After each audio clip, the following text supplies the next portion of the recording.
കുത്തിത്തോട് ഗ്രാമപഞ്ചായത്ത് 2-ാം വാർഡ് പള്ളിത്തോട് വടക്കേ പൊഴിച്ചിറ കോളനിയിൽ കുറുകക്കണ്ടത്തിൽ രവിയുടെ വസതിക്ക് മുന്നിലാണ് ഞാനിന്ന് നിൽക്കുന്നത്.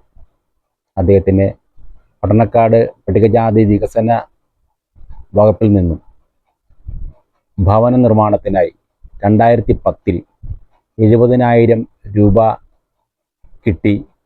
അടിത്തറ മാത്രം കെട്ടി ഇതല്ലാതെ വീടെന്ന സ്വപ്നം സാക്ഷാത്കരിക്കാൻ അദ്ദേഹത്തിന് കഴിഞ്ഞിട്ടില്ല. അദ്ദേഹത്തോട് നമുക്ക് ചോദിച്ചറിയാം എന്താണ് വിഷയം. ചേട്ടൻ്റെ പേര്? രവി. പട്ടികജാതി വികസന ഓഫീസിന്റെ ഗ്രാൻഡായിട്ട് കിട്ടിയതാണ്.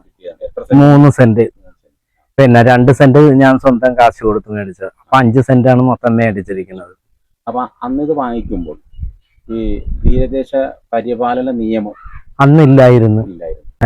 70,000 രൂപ അന്ന് പിന്നെ വീട് വെക്കാൻ കൊടുക്കുന്ന പട്ടികജാതി പിന്നെ ബ്ലോക്കിൽ നിന്നാണ് കിട്ടിയിരിക്കുന്നത്. അതായത് 2 ഗഡുവ് 10 രൂപ വെച്ച് കിട്ടിയായിരുന്നു.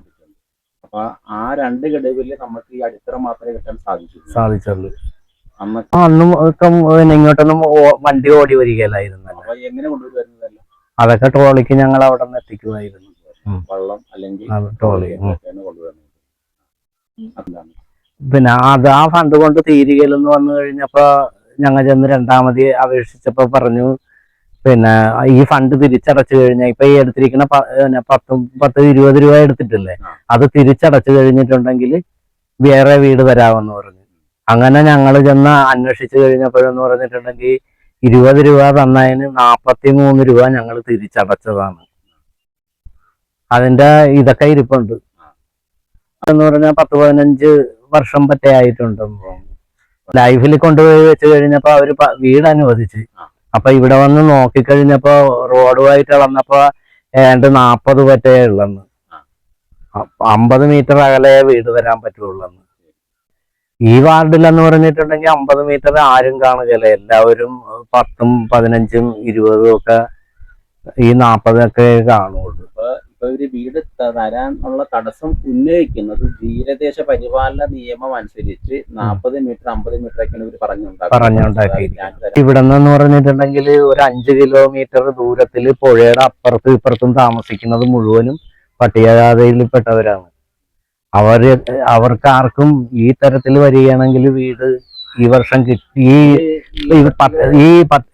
പിന്നെ പുതിയ ഭരണസമിതിയുടെ ഇതിലെന്ന് പറഞ്ഞാൽ ആർക്കും വീട് കിട്ടിട്ടില്ലെന്നാ പറയാനുള്ളത്.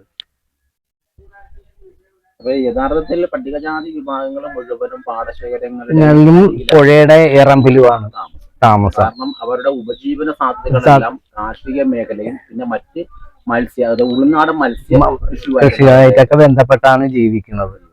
പറഞ്ഞിട്ടുണ്ടെങ്കിൽ ഈ മേഖലയിൽ കിടക്കുന്ന പട്ടികജാതിക്കാർക്ക് എന്ന് പറഞ്ഞിട്ടുണ്ടെങ്കിൽ സർക്കാരിന്റെ ഒരു ആനുകൂല്യവും കിട്ടാത്ത തരത്തിലുള്ള നിയമമാണ് ഇപ്പൊ വന്നുകൊണ്ടിരിക്കുന്നത്.